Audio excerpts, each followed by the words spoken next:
Hello, today I'm going to show you how to make a Lego Wall-E. So these are all the pieces that you need.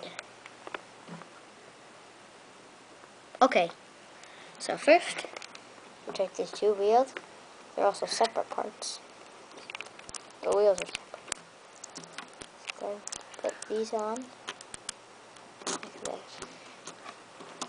And then, you grab your safe box, put it up there.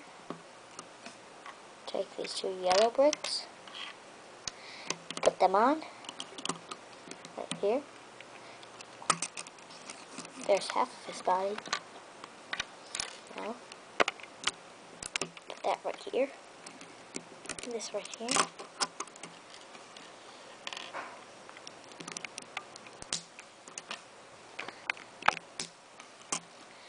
Put the arms on, and then take your hands, put them on. That. Put this to the side. Take this piece, put it on here. Put the eyes on. Put that on like that.